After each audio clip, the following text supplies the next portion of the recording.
I, 32M, have been married to my wife Eileen, 29F, for 5 years. We met during our college days when I was a senior and she was a sophomore. It was at a mutual friend's birthday party, and I remember being struck by her infectious laugh and kind eyes. We hit it off immediately, bonding over our shared love of obscure indie bands and terrible sci-fi movies. Our relationship progressed quickly, and within a year, we were practically inseparable. After graduation, we both landed jobs in the same city. I started working for a tech startup, while Eileen pursued her passion for graphic design. We moved in together, and 2 years later, I proposed during a weekend getaway to the mountains. It was a simple, intimate moment, just the two of us, a stunning sunset, and a promise of forever. Our wedding was a small affair, just close family and friends. That's when I first met Eileen's older brother, Max, 34M. He showed up late to the ceremony, reeking of alcohol, and proceeded to give a rambling, inappropriate speech during the reception. I was furious, but Eileen just laughed it off, saying, "That's just Max being Max." From that day on, Max and I never really got along. It wasn't that we had a big falling out or anything, but his personality just rubbed me the wrong way. Max was the stereotypical charming bad boy, always the life of the party, constantly surrounded by friends, and living it up. Eileen and I, on the other hand, preferred quiet nights at home. We enjoyed each other's company and didn't feel the need to go out all the time. This difference in lifestyle choices often led to Max making snide comments about how boring we were. He'd show up unannounced at our place, usually on a weeknight when we were winding down after work. "Come on, little sis," he'd say, "let's go hit the town like we used to." Eileen would always decline politely, but I could see a flicker of something, regret? Nostalgia? In her eyes. When Eileen and I first got married, Max's visits became more frequent and more disruptive. He'd raid our fridge, sprawl on our couch, and ask to borrow money. Sometimes he'd bring along a rotating cast of friends or girlfriends, turning our peaceful home into an impromptu party venue. He'd complain about his job, when he had one, his dating life, and pretty much everything else under the sun. It was exhausting to be around him, but Eileen always made excuses for his behavior. "He's just going through a rough patch," she'd say, or "he didn't have it easy growing up like I did." I later learned that their parents had divorced when Eileen was just a kid, and Max had taken on a protective role. This led to a complicated, codependent relationship between the siblings that persisted into adulthood. Despite my frustrations with Max, I tried to be understanding for Eileen's sake. I knew how much she loved her brother, and I didn't want to be the guy who came between siblings. So I bit my tongue, cleaned up after his messes, and did my best to tolerate his presence. About a year ago, Max announced he was engaged to his girlfriend of 6 months, Zoe, 31F. We only met her a couple of times before the wedding, but she seemed nice enough, quiet and a bit reserved, which seemed odd given Max's larger-than-life personality. Their wedding was a lavish affair, way over the top in my opinion. Max had always liked to be the center of attention, and this was his moment to shine. After the wedding, we saw less of Max. Eileen was a bit down about it, but I was secretly relieved. I hoped that marriage would finally make Max grow up and stop relying so much on his sister. For a while, things were peaceful. Eileen and I focused on our careers and started talking about starting a family of our own. Then, 3 months ago, everything changed. It was a quiet Sunday evening, and Eileen and I were curled up on the couch watching a movie when we heard frantic knocking at our door. When we opened it, we found Max standing there, looking disheveled and upset. His eyes were red and puffy, his clothes rumpled like he'd been sleeping in them. "Zoe kicked me out," he blurted out before we could even ask what was wrong. According to Max, Zoe had been acting distant and secretive lately. When he confronted her about it, she exploded and told him to leave. He said he didn't know where else to go. Eileen, being the caring sister she is, immediately invited Max to stay with us until he could sort things out. I wasn't thrilled about the idea, but seeing how distraught Max was, I reluctantly agreed. We set him up in our spare room, thinking it would only be for a week or two at most. At first, Max was surprisingly considerate. He kept to himself, helped with chores, and even cooked dinner for us a few times. He talked about looking for a new apartment and seemed genuinely grateful for our help. I started to think that maybe I had misjudged him all these years. Maybe this was the wake-up call he needed to get his life together. But as the weeks went by, Max's true colors started to show again. He stopped helping around the house and started inviting friends over without asking us first. Our grocery bills skyrocketed as he ate whatever he wanted without contributing. He'd stay up late playing video games, the noise keeping Eileen and me awake on work nights. What really bothered me, though, was how he started acting around Eileen when I wasn't there. She told me that he'd make comments about how she could do better than me, how I was holding her back from living her best life. He'd reminisce about their wild college days and suggest they go out partying like old times. I tried talking to Eileen about it, but she brushed it off as Max just being Max. She said he was still hurting from his breakup and we needed to be patient with him. But I couldn't shake the feeling that there was more to the story. One day, about 2 months after Max moved in, I came home early from work to find him and Eileen in what looked like an intense conversation. They were standing close together in the kitchen, speaking in hushed tones. They quickly separated when they saw me, and Eileen looked upset. When I asked what was going on, Max mumbled something about needing to run errands and left the house. Eileen wouldn't tell me what they were talking about at first, but after some prodding, she finally admitted that Max had told her some troubling things about me. According to him, he had seen me out with another woman multiple times. He claimed to have photographic evidence but conveniently couldn't produce it when Eileen asked. I was furious. Not only was Max lying about me cheating, but he was actively trying to sabotage my marriage. I told Eileen that it was all fabricated, that I had never cheated on her and never would. I even offered to show her my phone and email, anything to prove my innocence. Eileen said she believed me, but I could see the doubt in her eyes. The seed of mistrust had been planted, and I knew it would take time to fully regain her trust. I insisted that Max needed to leave immediately, but Eileen was hesitant. She said we couldn't just kick him out with nowhere to go. That night, I couldn't sleep. I kept replaying the events of the past 2 months in my head, trying to figure out Max's endgame. As I tossed and turned, I heard Max's phone ping with a message. Curiosity got the better of me, and I snuck out to the living room where he had left his phone charging. What I saw on his screen shocked me to my core. It was a message from Zoe, his supposed ex-wife, saying how much she missed him and couldn't wait for him to come home. I quickly took a screenshot and sent it to myself before deleting the evidence from Max's phone. The next morning, I confronted Max with what I had discovered. At first, he tried to deny it, but when I showed him the screenshot, he broke down and confessed. He admitted that he and Zoe were still together. They had concocted this whole plan as a way for Max to spend more time with Eileen. Apparently, Max had always been jealous of my relationship with his sister and wanted to drive a wedge between us. I called Eileen into the room and made Max tell her everything. She was devastated, alternating between anger at Max's betrayal and guilt for doubting me. I told Max he had an hour to pack his things and leave, or I'd call the police for trespassing. As Max was leaving, Eileen tried to stop him, saying they needed to talk things through. I couldn't believe what I was hearing. After everything he had done, she still wanted to give him a chance to explain. That was the moment I realized that this problem ran deeper than just Max's actions. It was about Eileen's inability to set boundaries with her brother. I told Eileen that I needed some time to think and that I'd be staying at a hotel for a few days.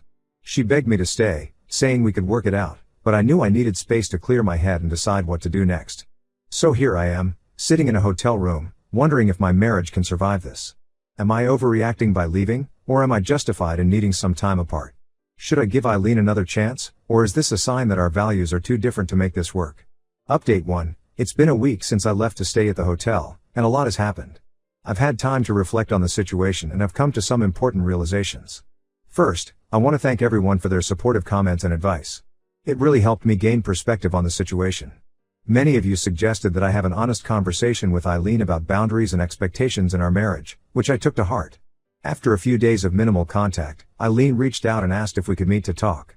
We agreed to meet at a neutral location, a quiet cafe near our home. When I arrived, I was surprised to see that Eileen looked as exhausted and conflicted as I felt. She had dark circles under her eyes, and her usual vibrant energy was noticeably dimmed. We started by discussing the events that led to this situation. Eileen began by apologizing profusely for doubting me and for not standing up to Max sooner. She admitted that she had always struggled with setting boundaries with her family, especially Max, due to their difficult childhood. Eileen opened up about their past, sharing details she had never told me before. Their parents had gone through a bitter divorce when they were teenagers.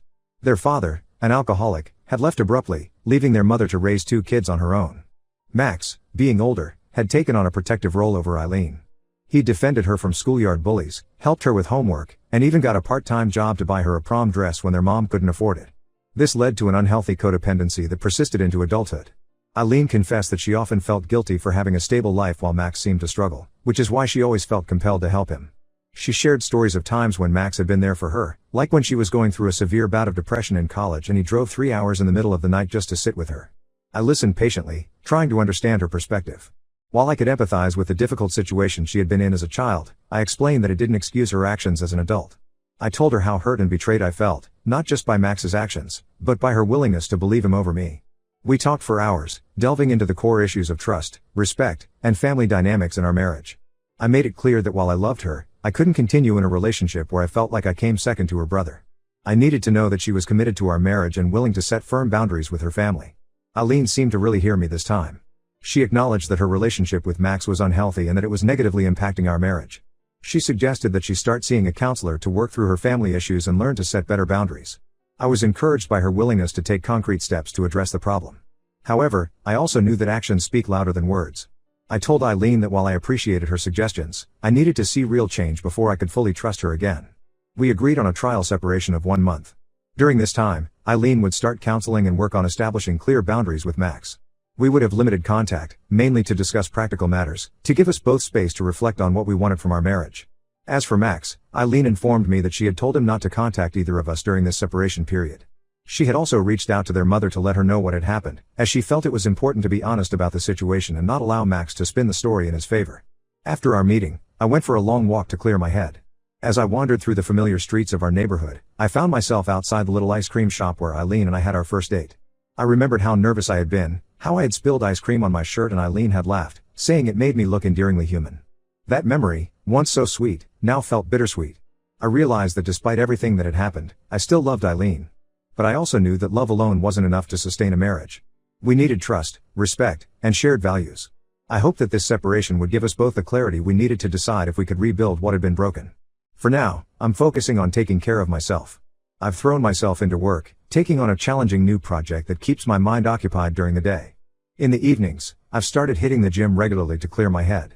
The physical exertion helps me sleep better at night and gives me a sense of control over at least one aspect of my life. I'm also considering talking to a counselor myself to work through my own feelings about what happened. I've realized that I have some issues of my own to address, like why I let Max's behavior go on for so long without putting my foot down more firmly. As I navigate this separation, I find myself oscillating between hope and doubt.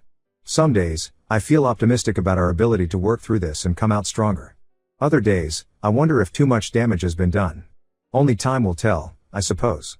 I'll keep you all updated on how things progress over the next month. Thank you again for all your support during this difficult time. Update 2. It's been a month since my last update, and I wanted to share what's been happening. The separation period has been challenging but enlightening for both Eileen and me. Throughout the month, Eileen has been attending weekly counseling sessions. She's been working hard on understanding her family dynamics and learning to set healthier boundaries. We've had minimal contact as agreed, but the few times we've spoken, I could sense a change in her demeanor. She seemed more confident and self-aware. About 2 weeks into our separation, Eileen called me with some news. Her voice was shaky, and I could tell she had been crying. She had discovered that Max's lies went even deeper than we initially thought. Apparently, he had been fired from his job months ago and had been pretending to go to work while actually spending his days gambling. Eileen had found out when their mother called her, worried sick because Max had shown up at her doorstep, desperate for money. He owed thousands of dollars to some shady characters and was scared for his safety. When their mother couldn't give him the money, he broke down and confessed everything. His wife, Zoe, hadn't kicked him out. She had left him due to his gambling addiction and the massive debt he had accumulated. The story about her cheating was a complete fabrication. Zoe had actually been trying to get Max help for months, but he had refused, insisting he could stop any time he wanted. This revelation shed new light on why Max had been so desperate to stay with us. He wasn't just trying to interfere in our marriage, he was hiding from his own problems and using us as a safety net. The realization that he had manipulated not just us, but his entire family, was a turning point for Eileen. She told me that she had confronted Max about his lies. It wasn't an easy conversation. Max had tried to justify his actions, saying he was scared and didn't know what else to do. But for the first time, Eileen didn't let him off the hook. She told him that while she loved him and wanted him to get help, she needed space from him to focus on herself and our marriage. She even went as far as to block his number and social media accounts. I was impressed by Eileen's actions. It showed me that she was serious about making changes and prioritizing our relationship. However, I still felt cautious. Years of enabling behavior don't change overnight, and I needed to see consistent effort over time. As for me, I've been doing a lot of self-reflection during this time. I realized that I had also played a part in enabling Max's behavior by not standing up for myself more firmly in the past. I've been working on being more assertive and communicating my needs more clearly. I've also been reconnecting with old friends and hobbies that I had neglected. I started playing guitar again, something I used to love but had given up due to the demands of work and married life. The simple act of creating music has been incredibly therapeutic. Yesterday marked the end of our agreed-upon separation period, so Eileen and I met to discuss our next steps. We had a long, honest conversation about what we both want and need from our relationship. We met at our favorite park, the place where we used to have picnics when we first started dating. The familiar setting felt both comforting and strange, given the circumstances. Eileen shared the progress she's made in therapy and the insights she's gained about her relationship with her family. She talked about how she started to understand the roots of her codependency with Max, tracing it back to their tumultuous childhood. She's been working on differentiating between helping and enabling, and learning to prioritize her own needs and well-being. She apologized again for her past actions and presented a plan for how she intends to maintain boundaries moving forward. This included continuing her therapy, setting clear limits on her interactions with Max, and committing to open communication with me about any family issues that arise. I expressed my appreciation for her efforts but also my lingering concerns. Trust, once broken, takes time to rebuild. I shared how hurt I had been by her initial doubt in me and how it had shaken my faith in our relationship. We both agreed that while we want to work on our marriage, we're not ready to fully reconcile yet. We've decided to extend our separation for another month, but with some changes. We'll start having weekly date nights to reconnect and rebuild our relationship. These won't be elaborate affairs, just simple activities like going for a walk or cooking dinner together. The goal is to rediscover the connection that brought us together in the first place, without the pressure of immediately jumping back into full-time cohabitation. We've also agreed to attend couples counseling together to work on our communication and trust issues. I think having a neutral third party to guide our discussions will be helpful as we navigate this delicate period in our relationship. As for Max, Eileen has maintained her distance from him. She's encouraged him to seek help for his gambling addiction but has made it clear that she won't be offering financial or housing support. It's a difficult stance for her to take, but she understands it's necessary for both Max's recovery and the health of our marriage. I'm cautiously optimistic about our future. We still have a lot of work to do, but I can see that we're both committed to making positive changes. The road ahead won't be easy, but I believe it's worth the effort. I'll update again after this next month to let you know how things are progressing. Thank you all for your continued support and advice. It means more than you know. Update 3, it's been 2 months since my initial post, and I wanted to provide a final update on the situation. A lot has changed, and I believe we've reached a resolution. Over the past month, Eileen and I have been slowly rebuilding our relationship. Our weekly date nights have been a mix of emotions, sometimes awkward, sometimes tense, but also filled with moments of genuine connection and laughter. It's been a reminder of why we fell in love in the first place. One night, we went to the small Italian restaurant where we had our first anniversary dinner. As we sat there, surrounded by the soft glow of candlelight, Eileen reached across the table and took my hand. With tears in her eyes, she told me how grateful she was for this second chance and how committed she was to making our marriage work. It was a small moment, but it felt significant. The couple's counseling has been incredibly helpful. Our therapist, Dr. Martinez, has given us tools to communicate more effectively and work through our trust issues. We've had some tough conversations, but they've all been productive. One session that stands out was when we discussed our different communication styles. I learned that I tend to withdraw when I'm upset, while Eileen prefers to talk things out immediately. Understanding this has helped us navigate conflicts more smoothly. Eileen has continued with her individual therapy and has made significant progress.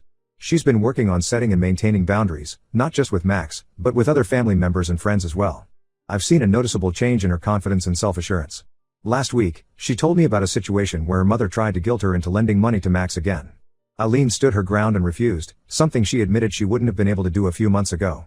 As for Max, he's finally facing the consequences of his actions. Eileen maintained her distance, which forced him to confront his problems. He's entered a rehabilitation program for his gambling addiction and is slowly working on rebuilding his life. Eileen has been supportive from afar, but firm in not enabling his behavior. She receives updates from their mother but doesn't engage directly with Max.